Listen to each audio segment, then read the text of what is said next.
যেদিন রবের পক্ষ থেকে জান্নাতীদেরকে সালাম দেওয়া হবে। সুবহানাল্লাহ। সালাম শুনে সবাই পাগল হয়ে আত্মহারা হয়ে যাবে, এত সুন্দর করে সালাম দিল তো দিল কে? রবের দয়া হবে, নিজেকে প্রকাশ করবে, জান্নাতীরা রবের দিকে তাকায় থাকবে আর বারবার বলবে, তুমি কি আমাদের সেই আল্লাহ? তুমি কি আমাদের সেই আল্লাহ যাকে না দেখে বিশ্বাস করে নিয়েছিলাম আমরা? সুবহানাল্লাহ। তুমি কি আমাদের সেই আল্লাহ যিনি আমাদেরকে বানিয়েছেন, আমাদের দোষ গোপন রেখেছেন? ওই দিনেই হবে জান্নাতীদের আসল ঈদের দিন।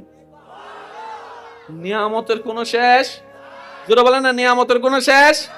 তো ওই সব নিয়ামত দিয়েছেন, রেখেছেন কে? কাদের জন্য?